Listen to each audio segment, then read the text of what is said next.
I'm JG Michael, and this is Parallax Views.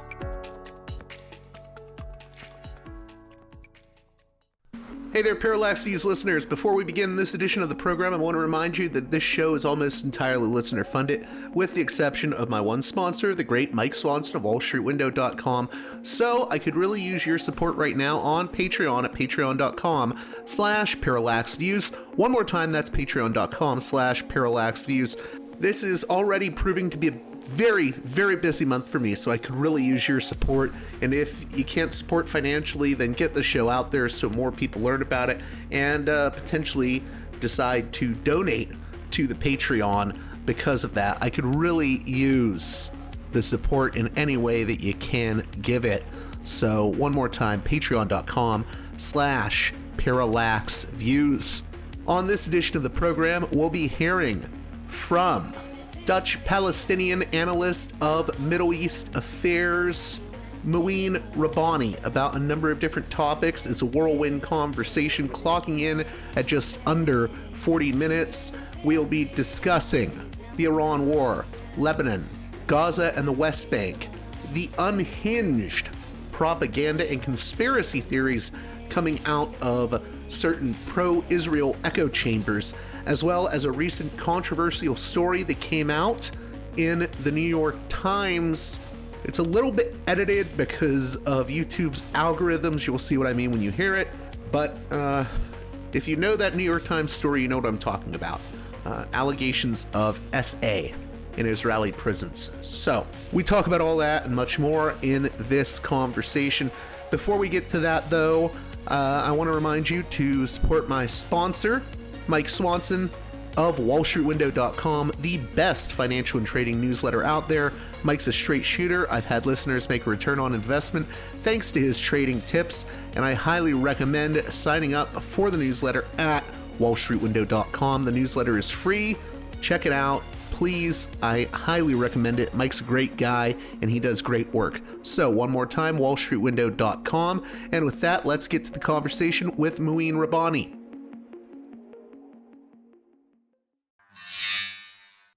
Welcome back to Parallax Views, a guest that I'm very happy to have back on the show, and very happy he's made time to speak with me. Mouin Rabbani is a Dutch-Palestinian Middle East analyst, and we're going to be talking all the latest news with regards to Israel, Palestine, and this just horrible war that the U.S. is in right now. This Iran war, this, I don't know what to call it other than a fiasco. How are you doing? Hi, it's good to be with you again. So let's start. What is your analysis of the latest developments in this war? Because I can barely keep up at this point. It seems like Trump is saying one thing, Israel is saying another. Iran and Israel are going at it. What is happening right now? Well, several things are happening. On February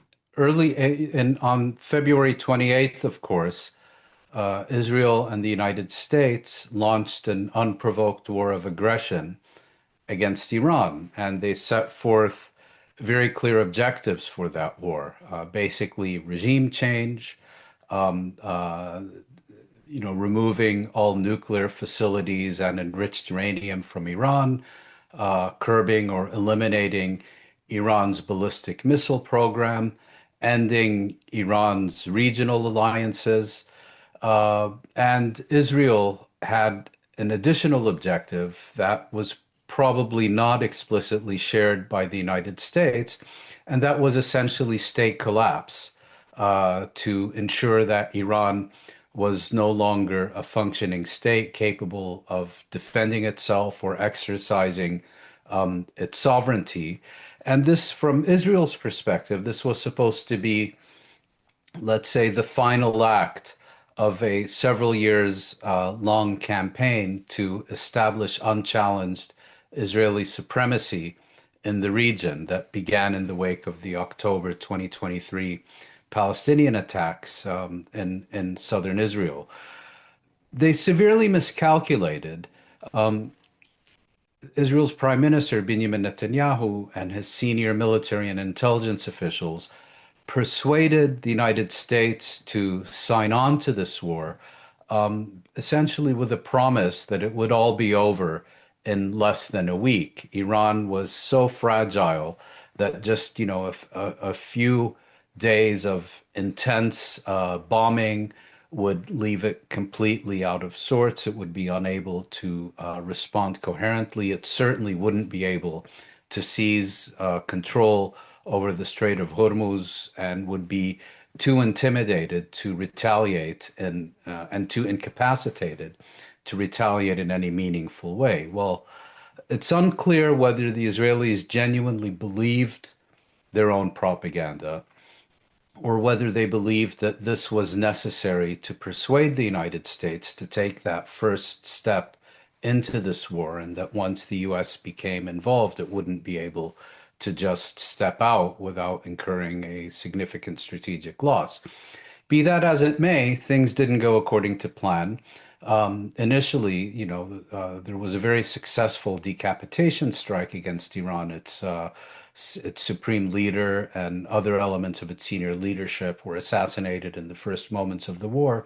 But within hours, the Iranians began hitting back and hitting back forcefully, not only against Israel, and not only against American military facilities throughout the Persian Gulf region and the Middle East, but they also seized control over the Strait of Hormuz, basically transformed it from a crucial international maritime choke point that was open for free passage for all, to one where passage was now subject to Iranian permission.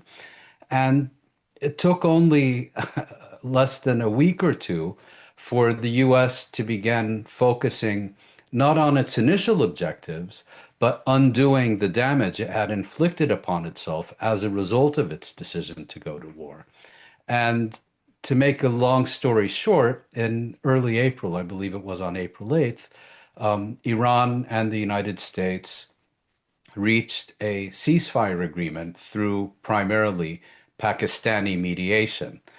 Now, the ceasefire is unsustainable for a number of reasons. Most importantly, it's unsupported by a diplomatic agreement.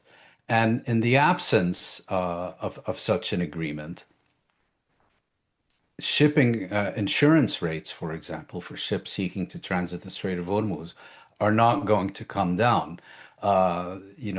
Merchant shipping companies will not have the confidence to resume normal operations. And so we've had what's known as a price shock, and everyone has noticed, the significantly increased prices at the pump. And those now threaten to become a supply shock in terms of a real lack of, for example, jet fuel, ingredients for fertilizer, and so on, because it's hard to overstate how crucial the Strait of Hormuz is for supplying the global market, not only with oil and natural gas, but with all kinds of derivative products. As a result of this, this unsustainable ceasefire, it really has to go in one of two ways. Either a diplomatic agreement, which could be a framework agreement in which Iran and the United States agree the issues that they are going to negotiate and perhaps broad contours for how they're going to be resolved. And absent that, the only alternative is renewed military escalation because the current status quo is damaging not only Iran and the United States, but the entire world economy. And that's why it's unsustainable. Now, the US has given indications of progressing towards such an agreement. And the US is essentially negotiating with Iran on behalf of both Washington and on behalf of Israel.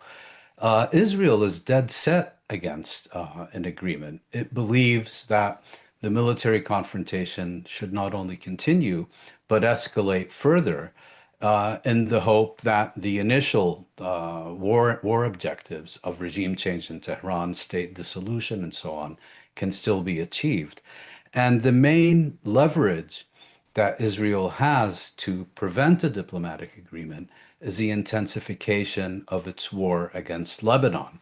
And so the developments we've seen in the past few days is the Iranians have warned the Israelis that if they bomb Beirut and if they don't agree to implement the ceasefire in Lebanon, because the April 8th agreement explicitly included a ceasefire across the region and mentioned Lebanon by name, that if the Israelis don't stop, that Iran is going to bomb Israel. Well, the Israelis escalated.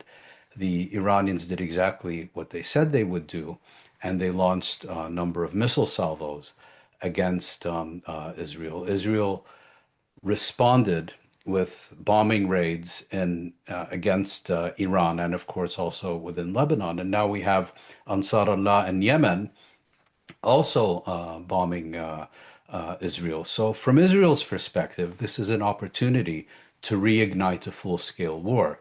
The question is, what's the U.S. attitude now? The problem here is you can't trust a single word coming out of Washington. Their unreliability and untrustworthiness is by this point legendary. And so when Trump, for example, says he's asked Netanyahu not to escalate or says that he still wants to reach a deal with Iran. Is this the real policy or is this camouflage and diversion? We can't really know. Something I want to ask you, and I hope this isn't an uninformed question on my part, but I've been seeing news articles about Naftali Bennett, who is sort of the political rival to Netanyahu in Israel, slamming Netanyahu, but saying, as far as I can tell, that, well, the problem is Netanyahu is not acting as effectively and as decisively as we need as a country, Israel, against Iran. And I wonder, do you think that I think a lot of people frame this as a Netanyahu issue. I see a lot of American commentators, especially Democrats, try to say that this is just an issue of Netanyahu. But it seems like Bennett isn't really that much better. It seems like this is a bigger issue than Netanyahu, just Israel's actions and how it deals with the world around it. I think the issue here is Israel rather than any of its individual leaders or politicians. Israel has, in recent decades, shifted decisively, I would argue irreversibly, and very far to the extreme right. Israel has essentially adopted a national security doctrine that dictates permanent conflict, permanent war against its neighbors, and of attacking the emergence of any threat where threat includes a state capable of defending itself. We've seen this most clearly in Syria in the wake of the ouster of the Assad regime. And that, I think, partially explains statements by Israeli opposition leader Naftali Bennett, but also by other more centrist Israeli leaders. So I think that's the general context in which such statements need to be understood. And certainly, if you look at Israeli public opinion polling, these wars have been wildly popular. Iran war, for example, is much more popular in Israel than it is in the United States. But an additional factor here is that Israel will be holding new parliamentary elections this year and will be holding them no later than October, something that's just a few short months away. And what we see now is these various Israeli political leaders positioning themselves in this election campaign. So you have Bennett basically saying the concept of this war is fantastic, the execution is miserable. Give me your votes, and it will be successful. You have a leader who is even more to the extreme right than Netanyahu, his national security minister Itamar Ben-Gvir, who walks around, with a noose on his lapel, whose wife gives him a birthday cake with a noose on it, and whose pet project is the mandatory execution of Palestinians, convicted of killing Israelis. This is apparently, the first such apartheid death penalty law in the world. And, he's doing this because he believes that it enhances his electoral prospect. And he's probably right. Real quick in that regard, and I know this is a lot to unpack, but how did we get to this point? You mentioned that there's been this long right-wing turn. Maybe you could just unpack briefly how we got here. Well, very briefly, I think that in the wake of the so-called First Intifada, the Palestinian popular uprising that erupted in 1987 and 1993, many Israelis and many of their leaders came to recognize that the status quo was unsustainable. And the Oslo Agreement was their way of addressing that issue. Oslo Agreement has often been presented as a framework for a two-state settlement. It was nothing of the sort, but nevertheless, it did fundamentally change Israeli-Palestinian relations. And the Israeli expectation was that through the framework of the Oslo agreements, the Palestinians would basically capitulate on a number of core issues, sign a peace agreement with Israel, and Israel would be able to permanently secure at least most of what it considered its vital interests in the occupied territories.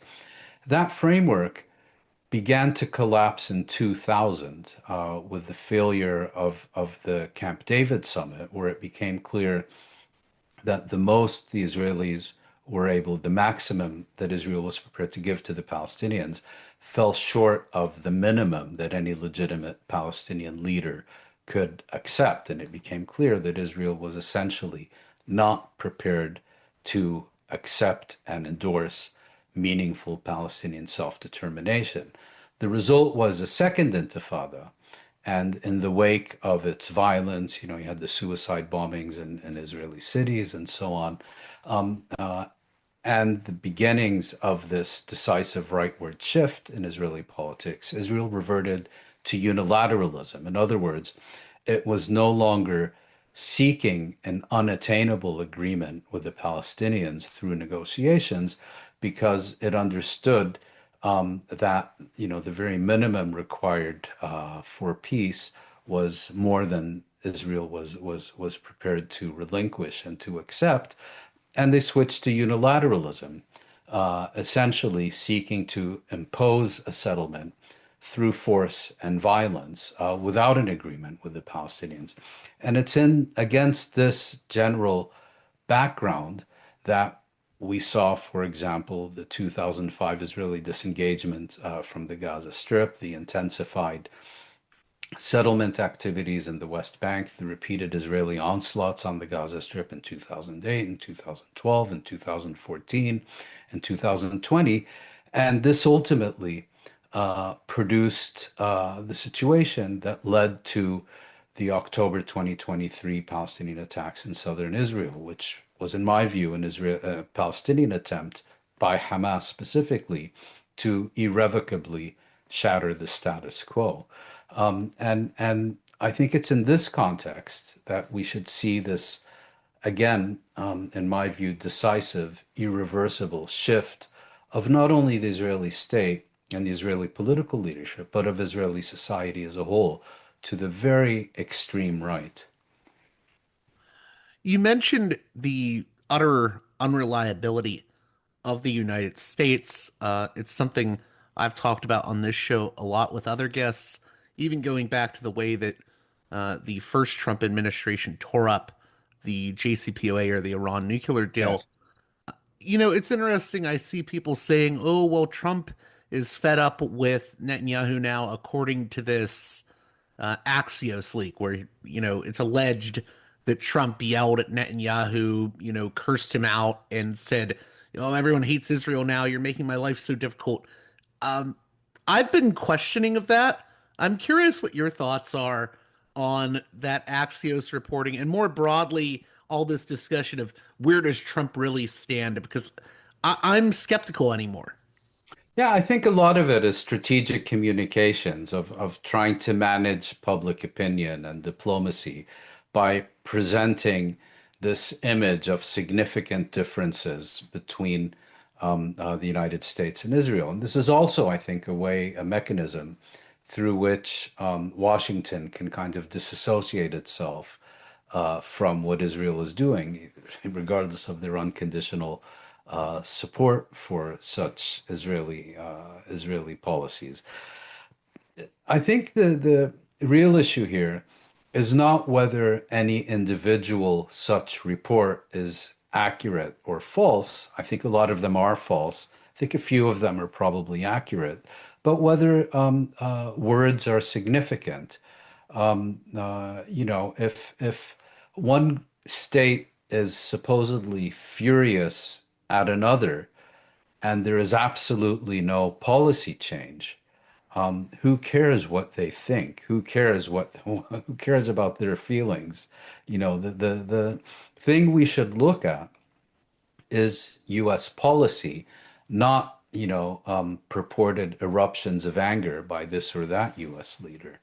And the policy has been remarkably consistent in this respect. It seems, the more often we hear about this anger and so on, the greater U.S. support for Israel becomes. But having said that, I think specifically with Trump, there have also been a few of these reports that have been strategically positioned to provide camouflage for U.S. or Israeli attacks on Iran. I wanted to ask you as well, a topic that's been coming up on this show a lot in the past few days has been the NDAA 2027 Section 224, which would further sort of integrate the U.S. and Israeli military. I wanted to get your analysis of that, and also this news we're seeing that the Pentagon was on sort of critical alert over Israeli spying. I'm wondering if you have an analysis on these two issues. Well, of course, Israel denies that it would ever spy on its sponsor and benefactor in Washington. Of course it does. Allies spy on each other all the time. I think in the case of the U.S.-Israeli relationship, Israeli espionage in the United States and about the United States goes far beyond simply generating information, but of actually, trying to formulate policies, influence decisions, probably also, blackmailing or bribing officials and so on. In other words, espionage between friends is nothing new, but I think in this case we have something that is on a whole different level. Regarding this uh, changes in the U.S.-Israeli defense relationship, um, I believe it was in 1970 that U.S. aid to Israel first crossed the threshold of $1 billion. And in the wake of the 1973 October War and then the 1979 Egyptian-Israeli peace treaty, it exceeded $3 billion. And I believe it was during the Clinton years that an agreement was reached to phase out U.S. economic aid to Israel and to focus aid exclusively on military aid. And in 2018, or when was it? It was in the final year of the Obama administration, so that would have been 2016. uh, Obama compensated Israel for the JCPOA that Israel did everything within its power to sabotage with a 10-year, $38 billion military aid package to Israel. All taxpayer funded, and about a quarter of which Israel was free to spend as a subsidy on its own weapons industry rather than being required to purchase American military hardware with that amount. I may have the percentage wrong, but I thought it was around 20 or 25%. In the past 2 years, there have been significant changes, of course. First has been the absolute transformation in US public opinion. And now, particularly with the Iran war, you're also beginning to see growing fissures on the right in terms of support for Israel. And there's also the more general right-wing opposition to foreign aid in general, to friend and foe alike, if you will. And I think is the Israeli leadership sees the writing on the wall, and understands that, foreign aid is ultimately a foreign policy instrument as far as Washington is concerned. And it's something through which the US government wants to influence foreign states. And also, given this growing opposition to U.S. foreign aid in general, and specifically the annual U.S. check to Israel, the Israelis are proposing to phase that out and to replace it with a military partnership that would essentially embed the Israeli military and Israeli military industries and Israeli intelligence within the Pentagon. First of all, there would be no more congressional oversight at a time when there are risks to Israel that that oversight may one day become meaningful, which has never been previously. And secondly, it makes the U.S. military dependent on Israeli inputs as well. So, if anything, it will lead to an enhancement of U.S. military assistance to Israel rather than seeing it diminishing. There were just one or two more things I wanted to cover, and one issue that I think we have to touch on that I feel gets neglected sometimes is what is happening right now in the West Bank. Well, I think we should look not only at what is happening in the West Bank, but also what is happening in the Gaza Strip. As, Right. as you may recall, in October of last year, Israel and Hamas reached an agreement, the main elements of which were a ceasefire, a suspension of hostilities, an exchange of captives, a surge in humanitarian assistance, and an Israeli redeployment, Israeli military redeployment within the Gaza Strip. And Israel has basically systematically violated each of those provisions. Most particularly, Israel has bombed and shot at the Palestinians in the Gaza Strip literally on a daily basis since last October. Those attacks are now escalating. And since what is supposed to be a ceasefire went into force some 6 months ago, Israel has killed almost 1,000 Palestinians, including many, many civilians. And to put it bluntly, the Gaza genocide is continuing. It's just continuing in different forms.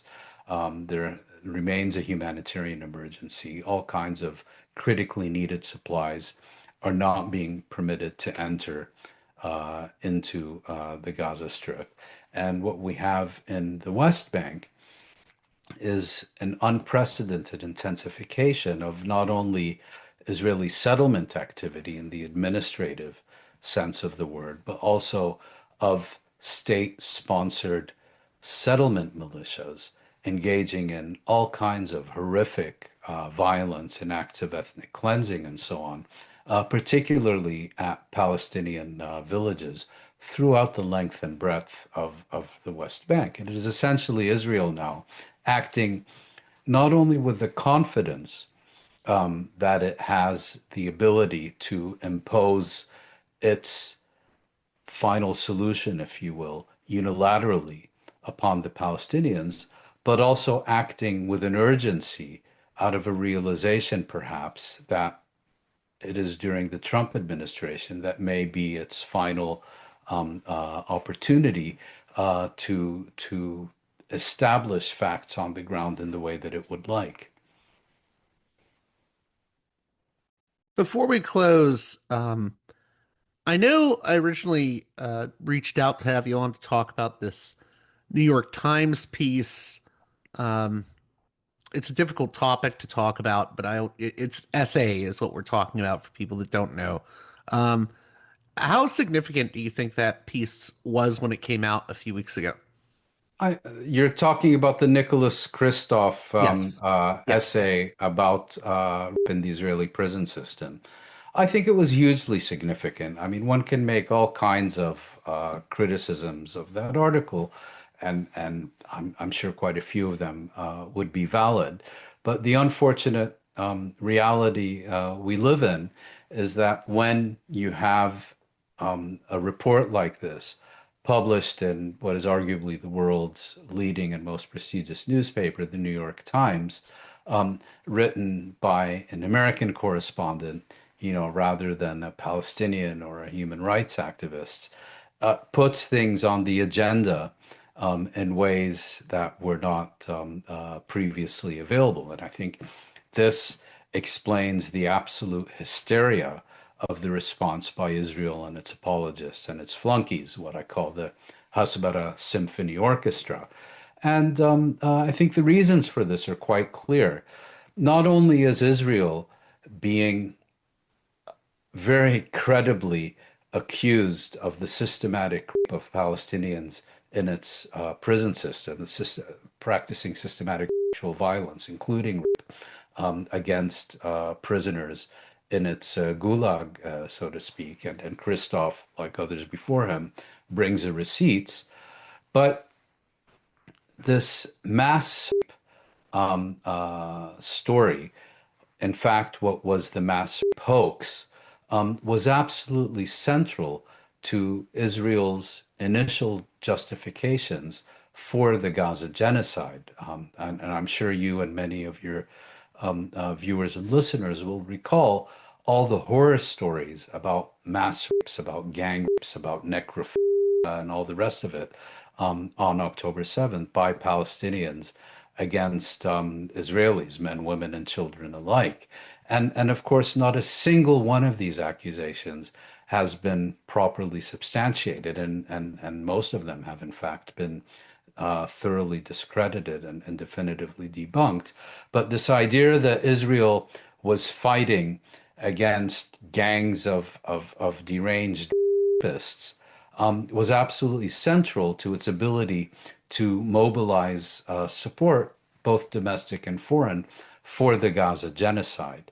And to now have the tables turned on it, where it is Israel that is demonstrated to be the party that is guilty of mass rape and systematic rape, is obviously a very serious blow to Israeli propaganda. I would compare it to the ICG, International Court of Justice, ICJ genocide case. You have a situation where Israel, throughout its history, has been able to present itself as the product of atonement for centuries of persecution of Jews of Europe, culminating in the Holocaust during the Second World War, and then to weaponize this as a shield to insulate itself from criticism of its actions and of its policies. Well, that worked very well for Israel for a very long time. But when Israel is all of a sudden plausibly accused of genocide in the International Court of Justice, it becomes a much less effective tactic. And there too, I think that's a primary explanation for the frenzied hysteria with which the Hasbara Symphony Orchestra responded to those developments. I, if I can keep you just a few Sure. extra minutes, I just wanted to ask you about this because you mentioned, I like that you used the word hysteria because you've been following this even longer than I have. But something feels very different to me than even when I was a teenager. I'm in my 30s now, but I've been following Israel-Palestine issues since my teen years. And it feels like the hysteria, or what you've called the Hasbara Symphony Orchestra, it's gone into almost an overdrive that is Yes. even shocking to me at this moment. Because I mean, really, I'm seeing these figures like God Saad, Mark Levin. They're talking as if there's a protocols of the learned elders of, I don't know, Qatar. I mean, it's like it's deranged conspiracy theories everywhere. Yes. Yes. I wonder what you make of this because it feels like worse than it's been in the past in some ways. I think you're right. I mean, you go back, for example, to the 1982 Israeli invasion of Lebanon, which culminated in the Sabra Shatila massacres, which were subsequently, if memory serves correctly, denounced as an act of genocide by the UN General Assembly and by some international tribunals. Well, criticism of Israel then was infinitely less than it is now. At the time, the glamorous couple in California were Tom Hayden and Jane Fonda. Tom Hayden, the well-known activist from the 1960s, and Jane Fonda, who I presume needs no introduction. And these two liberal icons, how did they respond to the 1982 Israeli invasion of Lebanon? Well, they went to Israel and then entered southern Lebanon as a demonstration of their solidarity with the Israeli military. So that was 1982. That would never have happened now, and um, in the back then, Israel would get criticized, and all you had to do was utter the word anti-Semite, and 9 out of 10 times, the object, the recipient of this charge would kind of roll over and die or curl up in shame and leave because, it was a very serious, it is a very serious charge. But back then, people took it seriously because they didn't recognize it. It was just to basically deflect and divert and a way to silence people.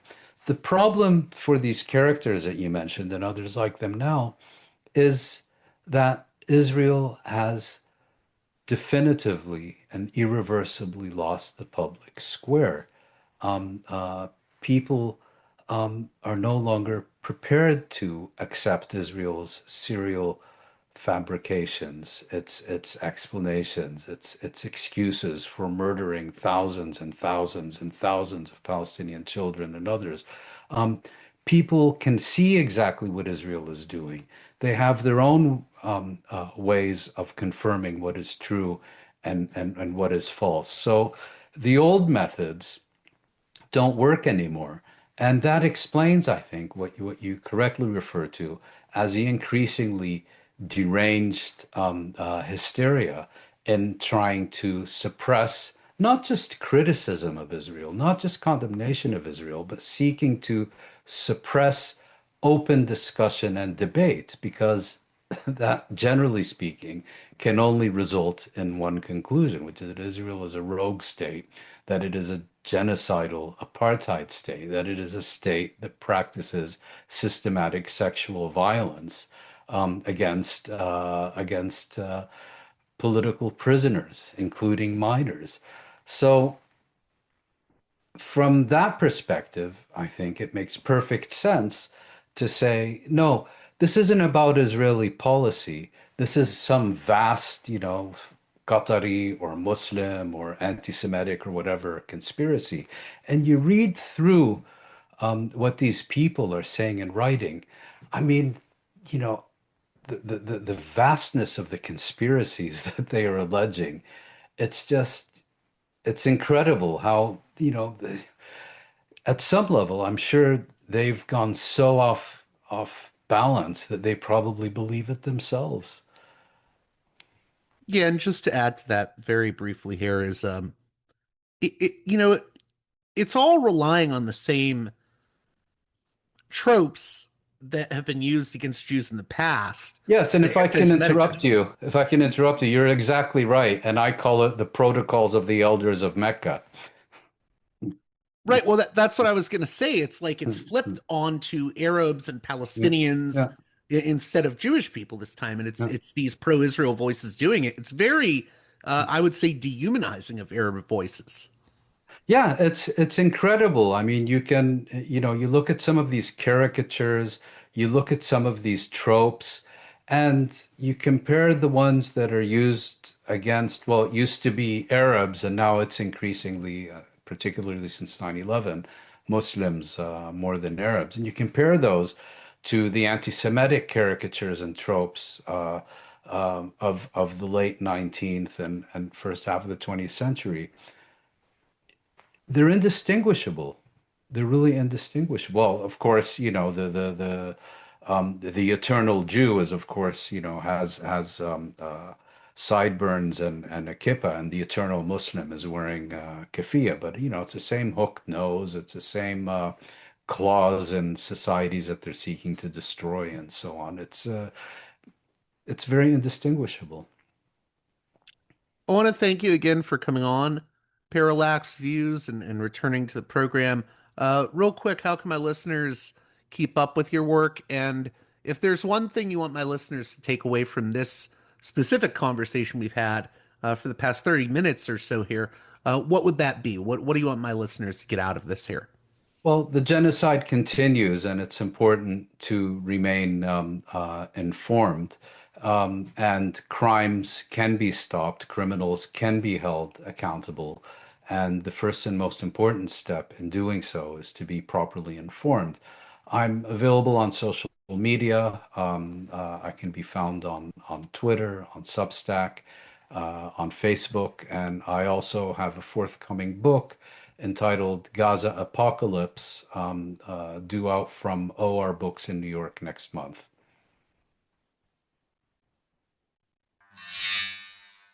A special thanks to my $10 and above tier supporters on Patreon, who make this show possible with their generous donations. Producers credits shout out to those supporters: Aaron, Fabian, Jeremy, Matt, Big Bob's Beepers, James, Enoch, David, Sadad, Tristan, Bob, Eva, Miriam, West Bank Robbery Pod, B. Lund, Transnatural Perspectives Podcast, Dan, Nick, Elliot, Fabian, Tom, Arlen, Bo, Spartacus, James, G, Jamie, Will, JC, WV, Sutra, Orc, Catherine, Aaron, Darko, Nathan, Holland, Dan, Mark, Chase, Olm, Gary, Nobody, Emilia, Nick, Brace, Michael, and Brian. Please join those listeners in supporting me at the $10 and above tier of my Patreon page, patreon.com/parallaxviews, if you'd like your very own producer's credit on each and every edition of the program. Until next time, you've been listening to Parallax Views with Parallax Views to Parallax Views with Parallax Views. The way out is not simply to say, don't do it, just to prohibit. It's nothing else. If we don't do it, others will be doing it like crazy. So, we have to confront the problem. But no, basically, I know of the great anxieties, problems, new forms of control, but it's also new forms of freedom. This is why I always emphasize that internet and all this new digital stuff, it's a very ambiguous phenomenon, but it's the field of struggle.